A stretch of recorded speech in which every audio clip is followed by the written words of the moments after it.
Hello and welcome to episode number 13 of On the Sidelines. My name is Benedict Rhodes, And I'm Matthew Liam Bruni. and we have a lot for you on today's episode, of course. We're going to talk about the MLB Playoffs, the NBA Finals, and sort of a recap of the NHL free agency and the draft and also last week around the hockey world. First of all, Matthew, how you doing? Yeah, same as the past couple of weeks. Just been busy with school. I mean, it's midterm season too, so I've been busy with that. But yeah, overall, just same as usual. But how about you? Yeah, same thing. I'm just currently here in Vegas waiting for Alex Petrangelo. Other than that, just not online school mostly.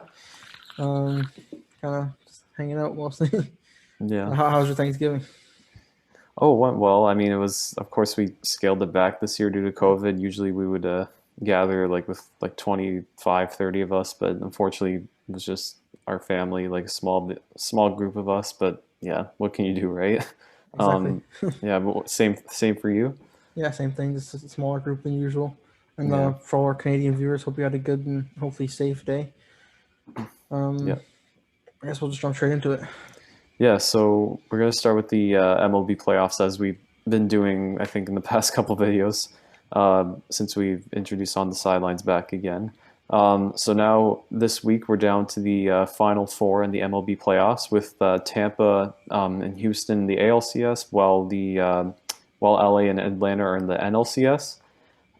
Let's start with the ALDS and NLDS, though. Do you want to discuss what happened last week?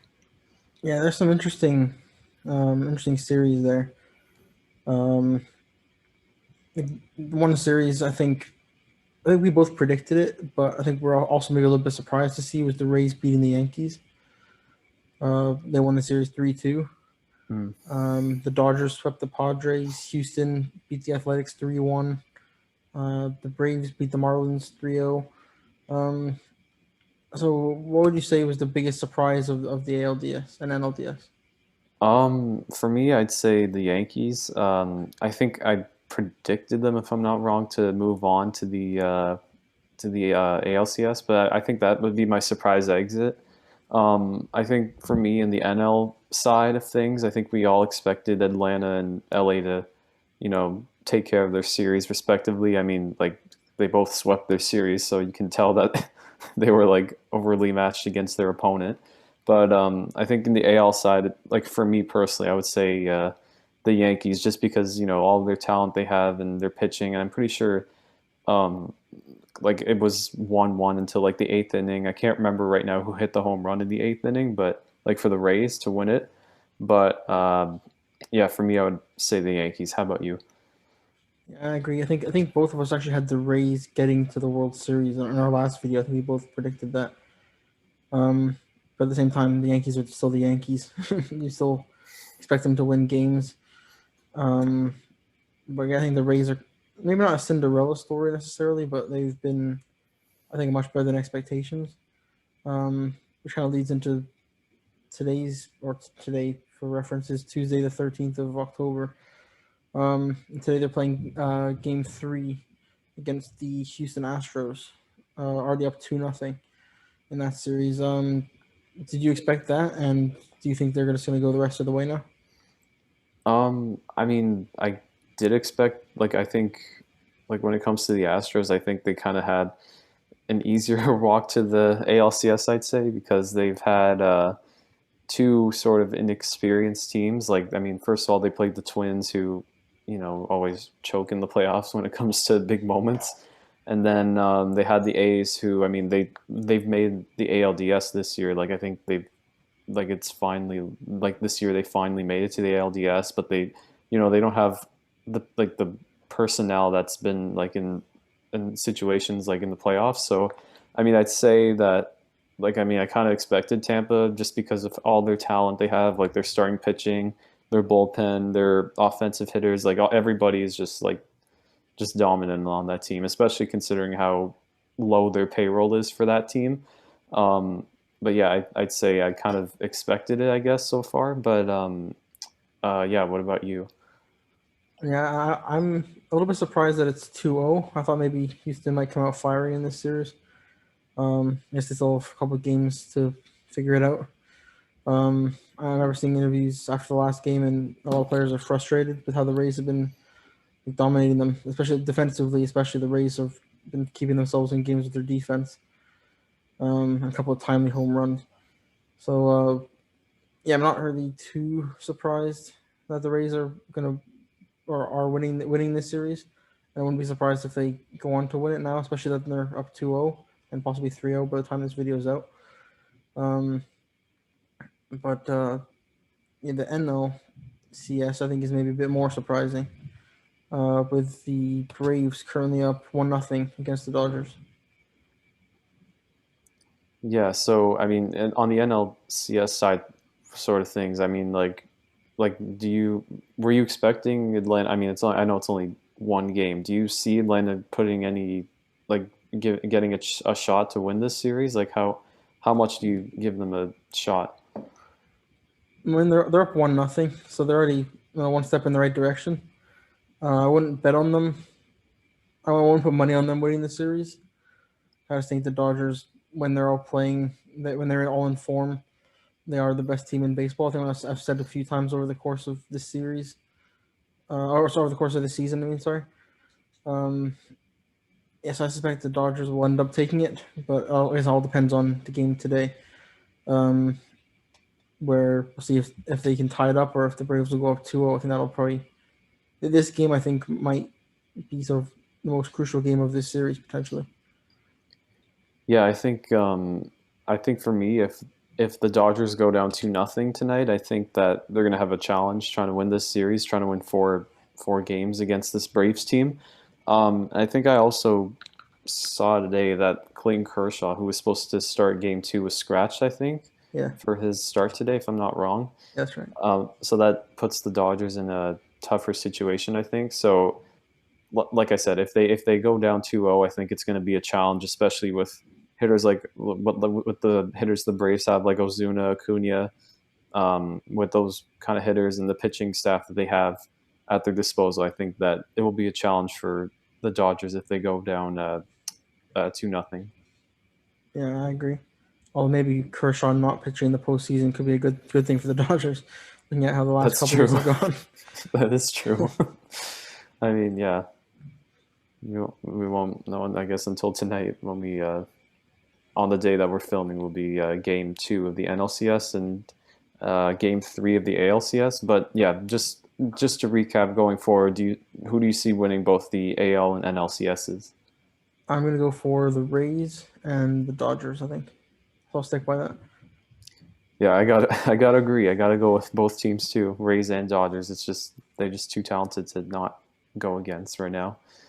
Um, Also, something else that happened in the NLCS was that fans were finally able to attend game one. I mean, fans are allowed to attend the NLCS and I think the World Series in the Globe Life Field Stadium in Texas or in Arlington, Texas. So when you were seeing that fans were finally able to make um, attend games, what did you think of that decision from MLB?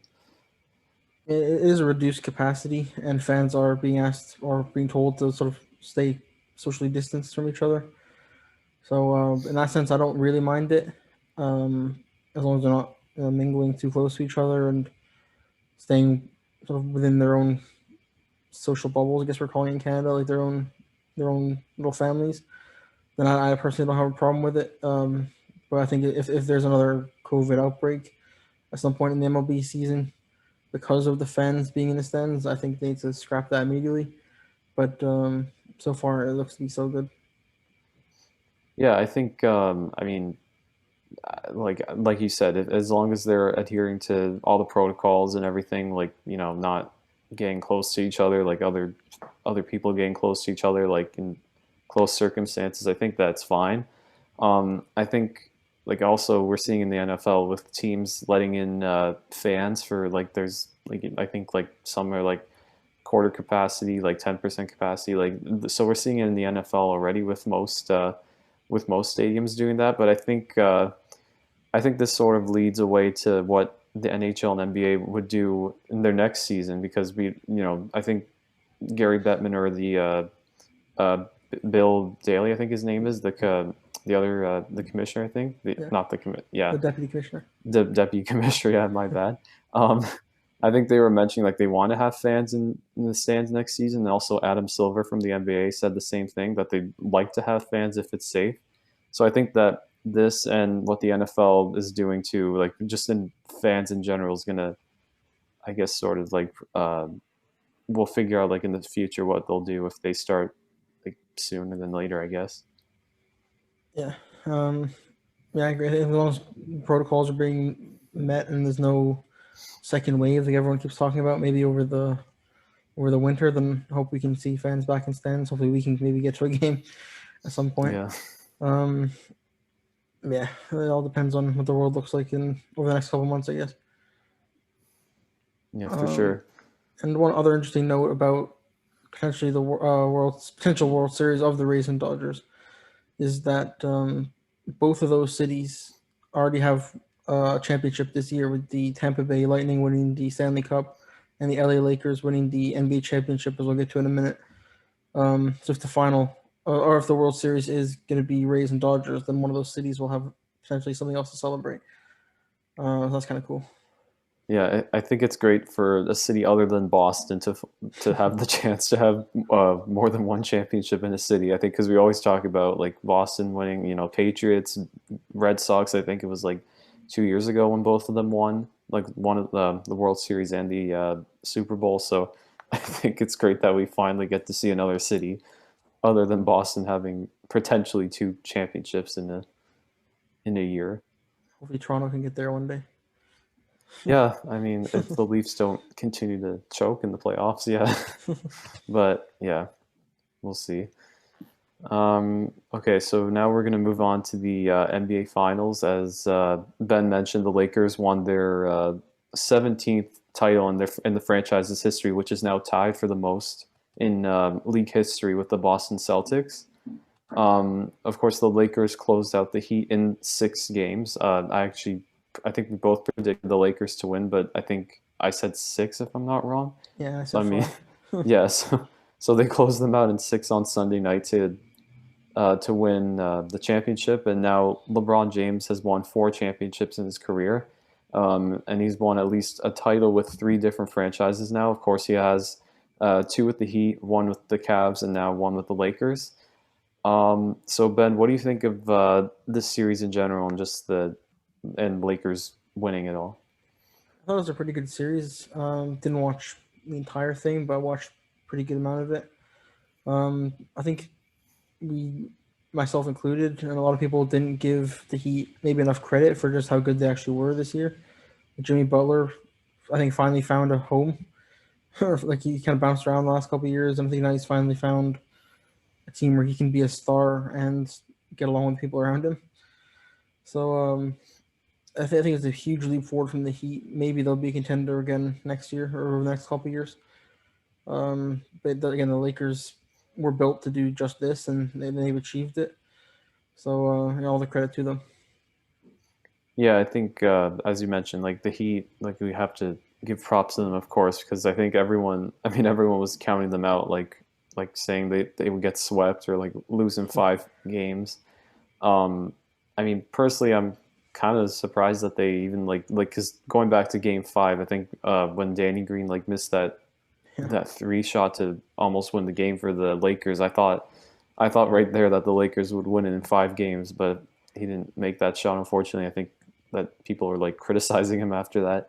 But I think yeah, like we definitely have to give props to the Heat and for Jimmy Butler's play. I think he played like 40 plus minutes and like the Game 5, I think it was, if I'm not wrong. So I mean, he's definitely put it all out there for the Heat, and also with other players like Tyler Hero, Bam Adebayo, and etc. Like they just, they have a great collective team. It was just that that they uh, they reached a tougher opponent in the Lakers. and also mentioned Danny Green. I think he's also now the another player who's a championship with 3 different teams, winning with the Spurs, the Raptors, and now the Lakers. Yeah, yeah, he's won 3 too as well. Just I forgot to mention that. Yeah, do you have anything else to add for the finals before we move on? Nothing specific to the finals, but uh, with the season now over, I'm sure there'll be lots of news over the next couple of weeks and months as we move towards the next season. So stay tuned for that, of course, and we'll try to keep you updated on all that. Yeah, the draft and free agency probably coming up soon in a month maybe or so. But yeah, we'll be talking about that when anything happens. And speaking of drafts and free agency, on to the NHL now. It's been a pretty big week in the NHL since we last recorded an episode. There's been the entry draft, of course, and then a couple of days later, free agency opened. So there's been a lot of moves and a lot of players finding new homes over the last week or so. We're going to break down some of the biggest moves. Matthew, what would you say was the biggest move, draft or free agency, the biggest acquisition by an NHL team this week? Well, I think it's got to be Petrangelo to the Golden Knights. Just happening the day before we filmed. Signing with the Vegas Golden Knights, actually, where Ben is in Vegas right now at T-Mobile Arena. um, Signing for 7 years and 61.6 million. I think it obviously adds more depth to the Knights, and this year that they almost came close to going to the Stanley Cup final. Of course, they lost to the Stars, but now that they have like Pacioretty, Petrangelo, etc., like on the team, I think that they will definitely be a contender for the years to come, especially for however long, well, 7 years for how long Petrangelo is going to be there, basically. Yeah, I think the only one thing I don't like about this deal is that I believe it was Brian Burke on Sportsman. I think who said this. Um, as soon as they signed Petrangelo, they were over the cap, I believe, and they immediately flipped Nate Schmidt to the Vancouver Canucks for a third round pick. Yeah, I think he had like 4 or 5 years left on his contract or something, and he only signed the contract last year. And I think what Burke was saying was that Vegas needs to be careful now not to be seen as a team who, as soon as they get a new player or sort of maybe an upgraded player, they won't just flip you straight away. And that's potentially something that free agents won't want to see. Like, that's something they won't be interested in. So, the Canucks got a steal, I think, getting Nate Schmidt for a third round draft pick. But I think Vegas needs to be careful with how they approach free agency. Obviously, it's a great signing, and I think now they're probably straight back into a cup contender again. But yeah, they need to be a little bit careful, I think. yeah, they definitely. I think they definitely have to watch out for the cap space. But yeah, I mean, I guess for the team, it's a great signing, and yeah, as you mentioned, Nate Schmidt did sign with the Canucks, and I think it was also a steal for the Canucks too, as they just only gave up. I think it was only the third round pick, if I'm not wrong. Yeah, I think it's a third in 2022. Yeah, so I'd definitely say that's a steal for Yeah, for the Canucks. But yeah, uh, do you have another huge signing to discuss? I think it wasn't a signing; it was a draft pick. I think the Rangers getting Alexi Lafreniere was probably the worst kept secret in the NHL. Like we knew he was going to the Rangers as soon as the Rangers found out they had the number one overall pick. He's been sort of the consensus first overall pick for probably a year now, or something around there. I think that could be a huge thing for the Rangers, like having him and Artemi Panarin playing together, for example, could be massive for the Rangers. If he lives up to the hype, he could be a superstar in his rookie season. So that's sort of like a free agent, a major free agent signing, except you got him for free, or not free, but you drafted him instead of having to trade for him. So I think Lafreniere to the Rangers is definitely one of the bigger uh, acquisitions this week. Yeah, I think yeah, I like you said, I think when the Rangers got when they knew they got the first overall pick, I think we all knew that Lafreniere would go to the Rangers, and yeah, as you mentioned, I think that he will definitely improve the team, and as you mentioned with Artemi Panarin on the team, and yeah, I think that they'll be a team to consider next year. I mean, this past season they made the playoffs, but of course it was because of the expanded playoffs, and I think it was they got swept or it was in 4 games to Carolina. Thanks, Lance. So yeah, I mean that's definitely a great it's a great draft pick for them, of course, and it will definitely improve them. But um, on the note of the draft, of course, the top three. Well, to recap the top three, of course, Lafreniere went first. Quentin Byfield went to the Los Angeles Kings. And Tim, I can't really pronounce his last name, but Stutzla, I think. Yeah, he went to the Senators as the third overall pick. That's just to wrap up the draft, the top three. I think something else we didn't mention is the Taylor Hall signing Yeah. to the Sabres. What do you think about that one? Um, I don't know. I don't really understand it to be honest. It was 1 year and 8 million, so he's gonna get a nice bit of money, and the Sabres are gonna get a superstar on their team for a season. Maybe convince him to stay longer if all goes well next year. I don't think the Sabres are a cup contender just yet. Although Hall and Jack Eichel could be an interesting partnership. Um, Again, I guess the Sabres aren't a cup contender in the 2020-2021 season. I think Taylor Hall should have prioritized going to a cup contender. um, if he was going to take a 1 year deal, because this just doesn't make sense. Otherwise, I don't think. I think there are probably a lot of teams interested in him. Like the Colorado Avalanche could have been an interesting one, for example. Although they have a number one center, but they're a cup contender. They need that one piece to maybe push them over the edge. And a 1 year deal, let Hall bet on himself and hopefully get a better deal next year when the salary cap increases, maybe, and there's no COVID and teams are better financially. Um, yes, I don't really understand the move to the Sabres. I don't hate it, but also don't love it. If that makes sense. What have you thought about it? Yeah, I mean, I'm surprised like even someone wants to even bother signing with the Sabres. Like, I mean, I think he mentioned that like he's mentioned something about like staying in Buffalo for a period of time. I think there was a quote out there somewhere of him saying that. But I mean, I'm yeah, like you, I'm kind of surprised that for a year $8 million deal that he goes to a team like the Sabres. I think that if he went to a contender, I would understand it. But I mean, for a team like the Sabres, like I mean, I don't know if it makes too much sense, and I don't see the Sabres as a cup contender. I mean, they are sort of rebuilding right now, so they're not really going to be a cup contender with Holland. And I don't think, I mean, bearing any crazy free agency signing, I don't probably see them making the playoffs. But yeah, that's what I think too. I guess if Hall can get back to that sort of MVP caliber level he was a couple of years ago, he could maybe push them into the playoffs. But I don't think they're going to be winning the division anytime soon. Yeah, I would definitely agree with that. Um, and also we forgot to mention too that the forward players that the Leafs signed. Do you want to recap who they just signed in the past week? Yeah, they actually got a couple of former Sabres. Wayne Simmons signed for 1 year, 1.5 million. Zach Bogosian signed for 1 year, 1 million. Jimmy Vesey for 1 year, 900,000, and TJ Brody for 4 years and $20 million. So there's four interesting signings. Some players I think the Leafs needed, also some cap friendly signings, of course. Maybe with the exception of Brody. But they needed a defender. Brody's a very good defender.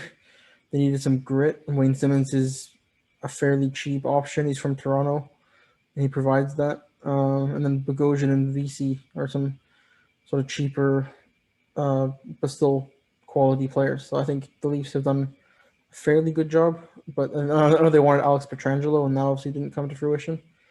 But I think they've done an all right job with the four signings they've done.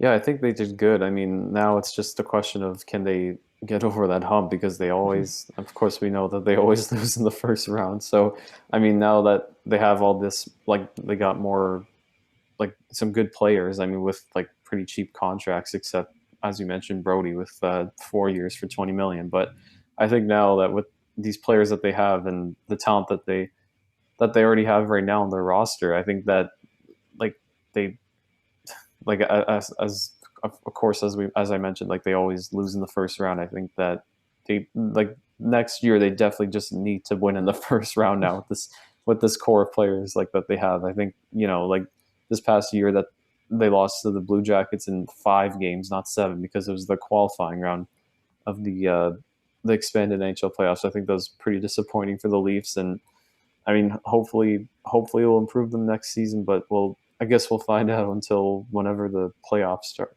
Well, whenever the season starts, I would say. Yeah, there's been a couple interesting trades from the Canadian NHL teams this week as well. Andreas Johnsson went from the Maple Leafs to the New Jersey Devils. And Max Domi went from the Montreal Canadiens to the Columbus Blue Jackets, I believe. What do you make of these quite surprising, I think, trades? Yeah, I mean, I was kind of shocked Max Domi went to the Blue Jackets. I thought that they would like Montreal would rely on such a talented player like Domi, but I guess not. But I think I can't remember who Montreal or sorry who Montreal got back from Columbus, but I think it was kind of shocking to me that they gave away Max Domi, a great player like him. And I mean, for a team like Montreal, they were like, I mean, I know this season that they just made the playoffs because of the expanded playoffs, but I think they did great with beating Pittsburgh and putting up a fight against Philadelphia. So I think they have a bright future to come. But I think giving away Max Domi was kind of a shocker to me. Oh yeah, both Domi and Johnson were both traded for Andersons. Andreas Johnson was traded for Joey Anderson to the Devils, and Max Domi was traded for Josh Anderson for the Columbus Blue Jackets. Again, a couple interesting trades. I think Johnson's was mainly for cap reasons. I think they would have liked to keep him if they could. Although Domi, I understand maybe a little bit more because the Canadians already have some very good centers, and I think Domi was kind of slipping down the chart. They probably wanted to be, top 6 center or top 6 forward in the NHL. So I understand him moving a little bit more than I understand Johnson, but yeah, I think both were sort of practical reasons. Yeah, and just to something else also to bring up is the goalie situation because Yeah. of course the goalie market was huge this offseason, or so far it's been huge this offseason. Just to name a few big signings, of course a couple is one is Jacob Markstrom signing with the Calgary Flames. um, Matt Murray staying in Ottawa, Cam Talbot going to the Wild, Holtby going to the Canucks, and Corey Crawford going to the Devils, just to name a few of the goalie signings. But yeah, which one like stands out to you most? I really like the Braden Holtby to the Canucks signing. I think when they realized maybe that they weren't going to be able to sign Markstrom, or maybe didn't want to sign Markstrom, I think Holtby was a very good move because he signed for 2 years, and then the Seattle Kraken expansion draft is in 2 years. Um, and I can imagine that that was probably partly in mind because I think Markstrom he got 5 years with Calgary, I believe. Um, and if Vancouver signed him to a 5-year contract, they'd have to give up one of him or Thatcher Demko, their backup goalie. Likely, one of them would have been picked by the Seattle Kraken in the expansion draft. So I do think the Canucks did sign Holtby with that in mind. Like they would be fine with leaving Holtby unprotected. So he'll be 2 years older. We don't know how the next 2 years are going to go, of course. Might even be the starter by then. Like Thatcher Demko might have stolen the starting job by then. So I do like the decision from that perspective from the Canucks. Although Markstrom was obviously their MVP last year, I think, and going to a rival, just one province over, I think was maybe a bit of a concern. But I guess ultimately they didn't sign him. Also, like Corey Crawford to the Devils, I think that's an interesting one. I don't know if he'll be, starting many games or if he's going to be expected to be the elite goalie he once was. But I think to end off his career, probably after this contract, he's going to get paid nicely. He's going to be on a team on an upswing. So I do like that move as well. Actually, yeah, there was also another goalie that I forgot to mention that got traded or moved this offseason, Henrik Lundqvist Oh, yeah, from the Rangers to the Capitals. What did you just think of that, like briefly? yeah, I do like that one as well. I think uh, when Lundqvist I think wanted to stay on the Rangers, but when the feeling wasn't mutual, I guess he wanted to move on to a cup contender. Because he does never won a ring, I don't think, and Washington's a perennial cup contender. So I really like that move. Again, I don't know if he's going to start a ton of games, but he's going to have a year to maybe kind of prove himself a little bit, maybe get his hands on a Stanley Cup, and I think that's a great move for him. Yeah, I like that move too. I think like you know like I know he's getting up there in age. I think he's like high in his high 30s right now, 38. like 38. Yeah. Yeah. So I think although his time possibly in the NHL is coming to a close sooner than later, I think it's great for him to uh, sign with a cup contender like the Capitals. And like as you mentioned, yeah, we'll see like what happens next season when he plays for them and how dominant he can be. But if he goes back to his old ways, but yeah, we'll just it will be a matter of time for us to find out. Yeah, there's a lot of interesting moves still to come, I think, as well. Um, a lot of teams are above the salary cap or right near the salary cap. A lot of teams have a lot of rosters still to fill. So that should be an interesting couple of weeks or months in the NHL. And also, one more note about the NHL is that they've set a new sort of target date to restart the season. I believe during the first round, I think of the NHL draft, Gary Bettman said they're aiming for January 1st. Yeah, so hopefully, I mean, it would be fun if they started with the Winter Classic game because usually they Yeah, happen on New Year's Day, so that'd be fun for a Winter Classic game to start on that day. But I mean, that's just an idea, of course. But yeah, that'd be something cool to see. But of course, it's like 3 months away from now. So if that's their confirmed start until they actually announce that it's their confirmed start, I guess we won't know until they actually announce the schedule and everything else. and also of course the World Juniors around that time of year as well. So it's interesting to see what happens with those. They do a. I think remember hearing they're going to do a bubble in Edmonton, I believe, Yeah, for the World Juniors. So that should be interesting to see how that works out as well. yeah, they're gonna be playing in Edmonton. I guess it's gonna be, of course, it's probably gonna be in the same arena they use, Rogers Arena for the that they use for the cup, well, for the NHL playoffs. But yeah, it should be exciting for that time, and if we can get NHL starting around that time and the World Juniors like just getting underway, that'd be pretty fun to watch as a hockey player or a hockey fan. Now, this wasn't in our notes, as I usually end up doing at least once per episode. Um, I want two predictions: World Juniors winners and next year's Stanley Cup early favorites. Um, okay, well, I guess I mean I'm gonna probably say Canada to win the World Juniors. Like I don't know much about the roster yet and everything because like they haven't really. I don't think they've really announced any of that stuff, but I guess I'd say Canada just because I mean, we're both Canadian. We're both fans of the Canada team, so I guess I'll say Canada. And Stanley Cup winner, um, I'll say Vegas. That's actually exactly what I was going to say as well. Oh, Canada and Vegas. But I'll throw in a vote for the Lightning. I think they might go back to back. yeah, yeah. They Um, definitely have a shot to repeat the next season. that's all speculation at this point, of course, and we're still a year away from a lot of that stuff, or months away rather from all of that stuff. So, kind of an unnecessary prediction, but you know what? We'll see what happens. Well, we'll definitely look back at it when we get into the playoffs next season and look back and see how we did Yeah. with our pretty early predictions. Stupidly early predictions. Still, hundreds of players need to be signed, and hundreds of players on the World Junior rosters potential list still. So, yeah, stay tuned for all that, of course. Yeah. Yeah, so I guess before we go, anything you want to mention with the NHL? Nope, I think I'm good. All right, in that case, then thank you for watching our episode 13 of On the Sidelines. Of course, look out for more episodes in the future as we'll continue to talk about the MLB playoffs, NHL free agency, and much more. And yeah, Thank you for watching. My name is Matthew Lee Bruni. I'm Benedict Rhodes. And thank you guys for watching, and we'll see you next time.